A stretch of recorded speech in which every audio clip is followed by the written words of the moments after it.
All right, guys, welcome back to another video. Let's start off here talking about Xbox sales in Europe. This is something that has been going through social media. A lot of people have their opinions on what this could mean and if this is really as bad as it looks. So we got some European sales numbers for the month of October. And in the European sales numbers, it does not include the UK and Germany, but it does include Belgium, Denmark, Finland, France, Italy, Portugal, Russia, Spain, Sweden, and Switzerland. So those are the countries that these numbers are made up of. And when it comes to the sales, PS5 is up 143% year on year, which is 11% up from a month to month basis.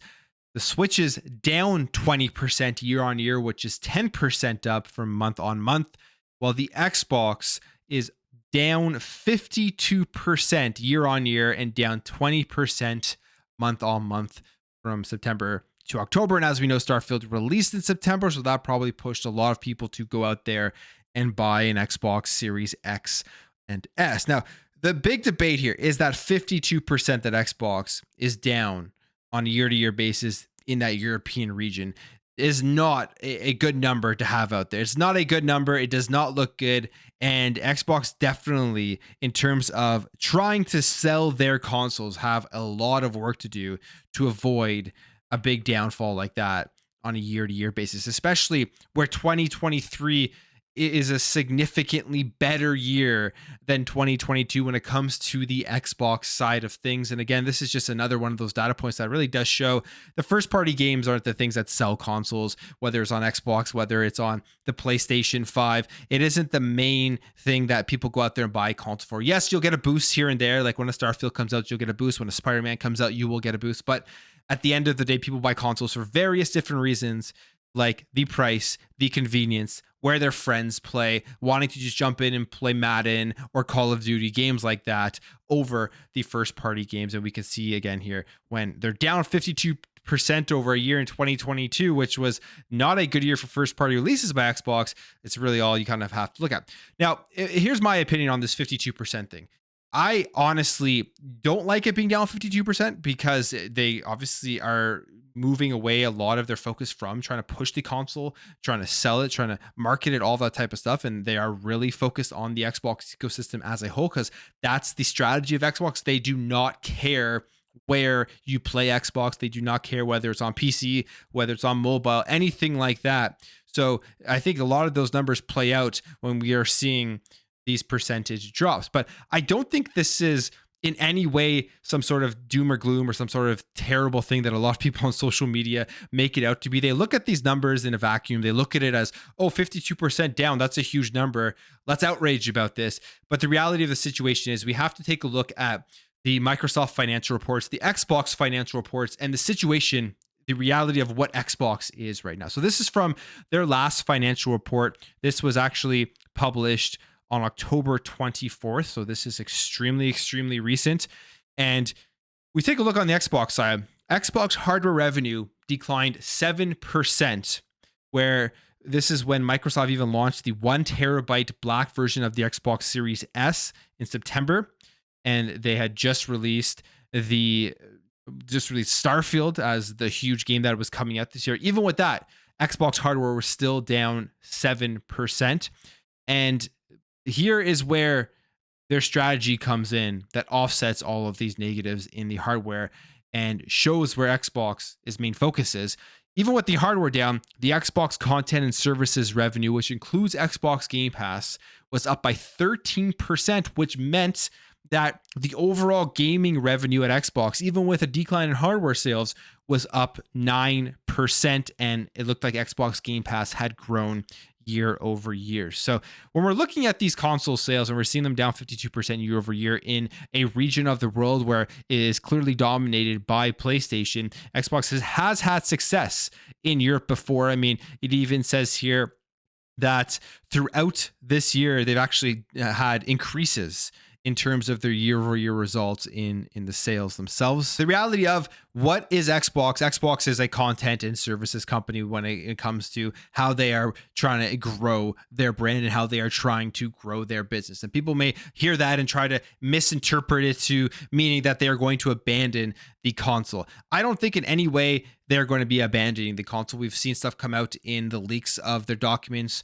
during the Activision Blizzard trial that they're already really planning for their next console in 2028, and they're not going to abandon millions and millions of players that are already established and I would say are the core of what Xbox is. And then you take that core and you extrapolate it out to broader markets out there with the PC, with the mobile, with the cloud, and you're just building this massive ecosystem where you're going to continue to pump games in. You don't really care where people access it, but you're not going to shut off an avenue of people being able to access the ecosystem, which would be the console. So there's a lot of fear out there that because of these numbers, maybe they'll stop making the console and become simply just a software and services department where you're just accessing your games through anything, and they will save the money on actually building the hardware stuff. I don't think that's going to be the case whatsoever. But yeah, 52% down is bad. I don't think it means really anything terrible. It is. I don't think it really means that the Xbox plan or system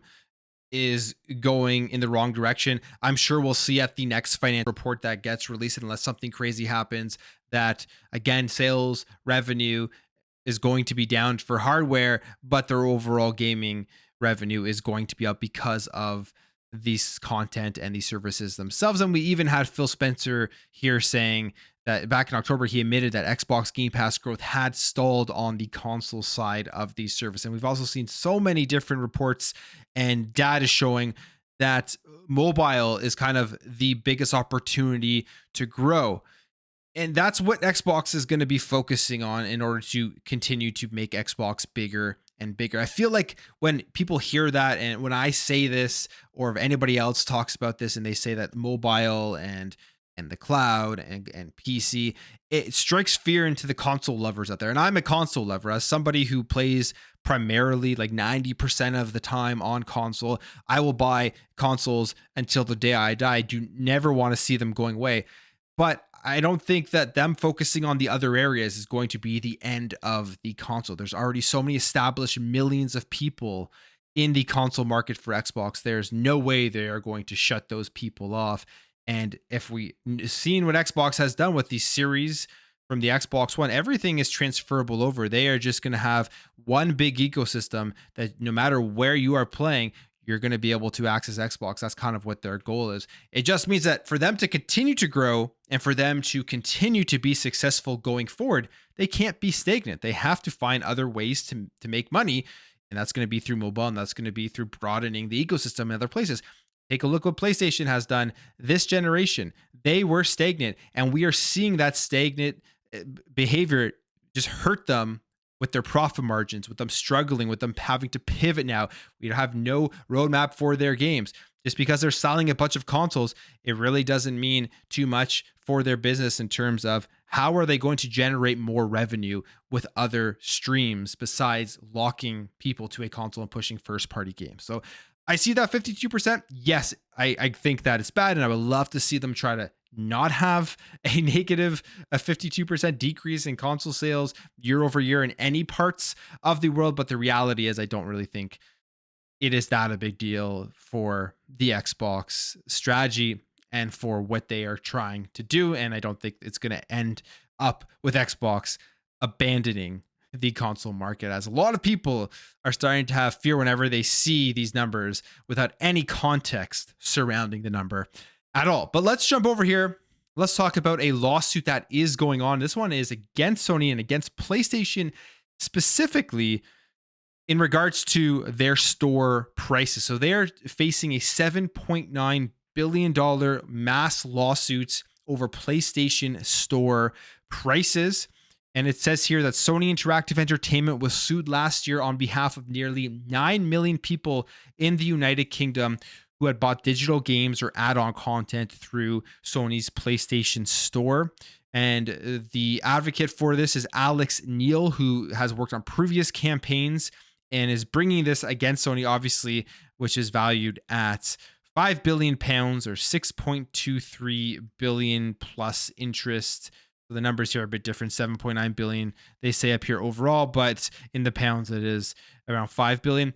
And they say that the company abuses dominant position by requiring digital games and add-ons to be bought and sold only via the PlayStation Store, which charges 30% commission to developers and publishers. And they claim alleges customers have therefore paid higher prices for games and add-on content than they would have done. Now, Sony obviously is thinking that this is a bogus claim and that it's flawed from the start to finish and that it should be thrown out. However, the Competition Appeal Tribunal ruled that Neil's case could continue, but they're saying here that anybody who made a PlayStation Store purchase after the case was filed in 2022 should be removed from the proposed claimant class. So this is going ahead. The judge in this case is basically, or the Competition Appeal Tribunal is saying here that they can go ahead with this case, even though Sony says that it is bogus. A lot of these cases you do see pop up against these major companies is probably just people trying to make a dollar. And if they have any sort of in to potentially that happening, they will go ahead and file these cases. But we will see what happens here, because these commissions, these stores that you could say are monopolies in some way, where you're forced to buy games through. I mean, we saw the Epic versus Apple stuff. These cases do get looked at, and we'll see if they have something here against Sony, which is making them which is showing that the store itself is forcing people to spend more money than they would have in other places. So it'll be an interesting one to keep following. Now let's jump over here. Let's talk about some games that have been delayed, or specifically Warhammer Space Marine 2, which is one that I can't wait. One of my most anticipated games when they showed it off. I absolutely loved the first one. It was an incredible game that kind of came out of nowhere for me. I wasn't expecting it to be that good. I just saw the cover of it and put it into my 360 and fell in love with it.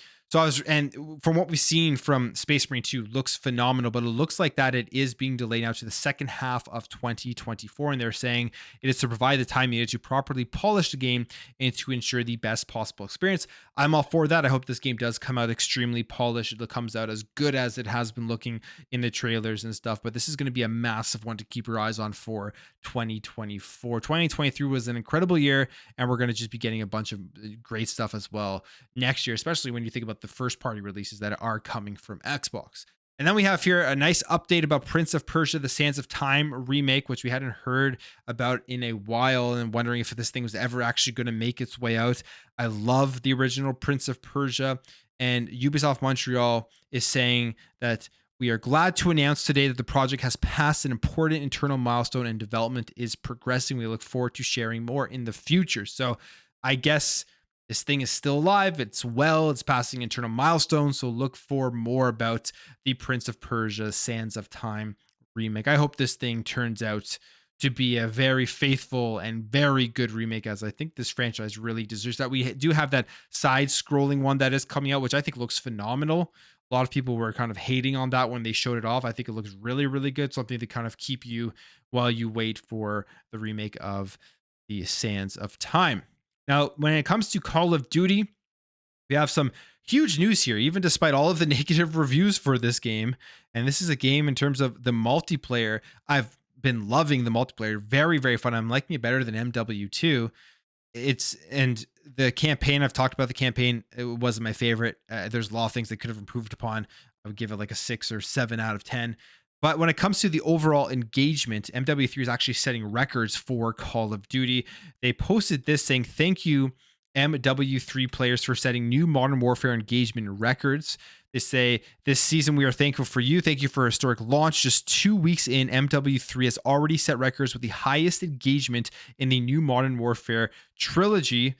And I mean, that's a pretty huge, which is an interesting thing here, because it really does show you that the reviews at the end of the day, when games are extremely popular, don't really have an effect, don't really matter that much. People are going to play them regardless of if it gets a 4 out of 10 like it did from IGN. And it also kind of reminds me of Hogwarts Legacy. Although Hogwarts Legacy did get good reviews, there was a huge campaign out there on social media trying to get people to just not play it and shut it down. Did absolutely nothing. Hogwarts Legacy is one of the best selling games, continues to sell well, selling extremely well now on the Nintendo Switch as well. So if people want to play these games, people are going to play them no matter how negative the media and the press are about it. But like I said, MW3, as somebody who enjoys Call of Duty multiplayer, I play pretty much them every single year. Some years a lot more than other years.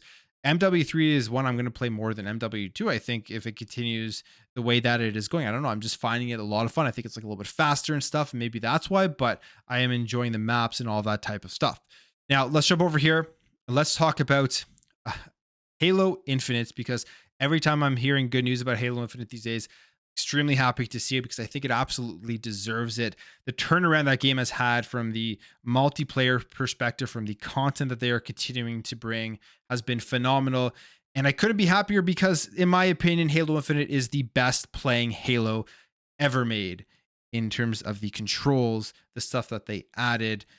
Just feels incredible. The gunplay, really, really good. So when it did have the negativity because there was a lack of content at launch with the multiplayer, it was sad to see. I was hoping that they wouldn't scrap the project, and they absolutely haven't. They've turned it around, and I was hoping that as well it would get nominated for something like best ongoing game, because I think 343 really deserves praise for how they have turned Halo Infinite around, and we can see it here in some numbers from a LinkedIn post here from the 343 project manager who was there until January 2023.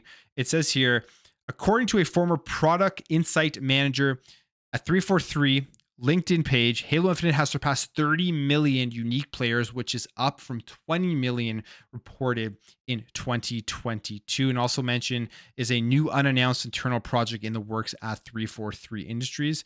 Not sure what that is. Maybe that could be the battle royale that has been rumored for a while now that they're working with Certain Affinity.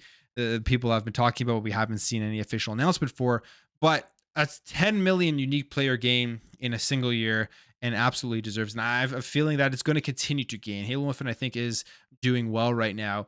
And if they continue along the lines that they are going on with the content, the seasons, the stuff that they've been adding, it's going to continue to grow. And Halo Infinite will be here for a while. And then finally, let's talk about the Nintendo Switch 2, which still hasn't been announced. I still think it's coming out in 2024. I still think we will get an announcement early in 2024 with a release date not too far behind it, whether that's March or whether that is pushed off until the September, October, around that area. I still think all of this is going to end up happening. It just seems right now it's a no-brainer for Nintendo, as we are seeing some sales declines, although it's still selling incredibly well. It's time to bring out some new content, some new hardware, so that they can get some of the newer AAA games onto the platform itself. And we've heard a lot of rumors about the Nintendo Switch 2. One of them is DLSS upscaling, and it looks like the DLSS upscaling may not be as powerful as people would have hoped. Now, again, these are just complete rumors. And when it comes to the Nintendo Switch, take these rumors with huge grains of salt, because people always come up with just these random Switch rumors, and because it's so popular, people love to run with them. But it says here, numerous reports, including VGC's own Video Game Chronicles, have suggested that Nintendo's next console will use NVIDIA's DLSS upscaling technology. And they say here, in the latest episode of Digital Foundry's DF Direct show, founder Richard Ledbetter stated that according to his sources, the Switch successor will feature DLSS, but won't have DLA accompanying it, which essentially is going to mean that this DLSS will not be as good as people thought, meaning that it would be like a 1080p upscaling, possibly to 1440p, rather than upscaling all the way to 4K. So right there, that's going to be a major difference if this is true, comparing it to anything that is currently out there right now with the Series X and the PlayStation 5. It's not going to be on that level. I don't think many people really expected it to be on that level. I think more people are expecting it to potentially be closer to the Series S, even less powerful than that, but more in that range. So we will see how that all works out. And honestly, for the Nintendo Switch, I think that's completely fine. I think that is exactly what they need to do. You look at how long the current Switch has lasted since 2017, and the weakness of that hardware, and how people don't really care about it. It's not something that Nintendo has to focus on in order for them to actually sell their hardware. But specifically, I'll just read you here what Richard Ledbetter says. He says, there was the question mark over the cost of DLSS and whether Nintendo is going to include a deep learning accelerator similar to the one that was in the T234 GPU, which could effectively make DLSS free or at least a lot less computationally expensive. And then referring to the T239 GPU, which is rumored to be in the next console, he says, I've had sources come forward saying there is no DLA in the T239, which would limit the viability of DLSS quite significantly. So there you have it. Don't expect crazy things from the Nintendo Switch in terms of power and hardware. I don't think many people do, but if these rumors are true, you're not going to be getting anywhere near 4K. But I'm going to leave the video there, guys. If you did enjoy this video, make sure to hit that thumbs up. If you are new here, hit that subscribe, and I will catch you guys in the next video.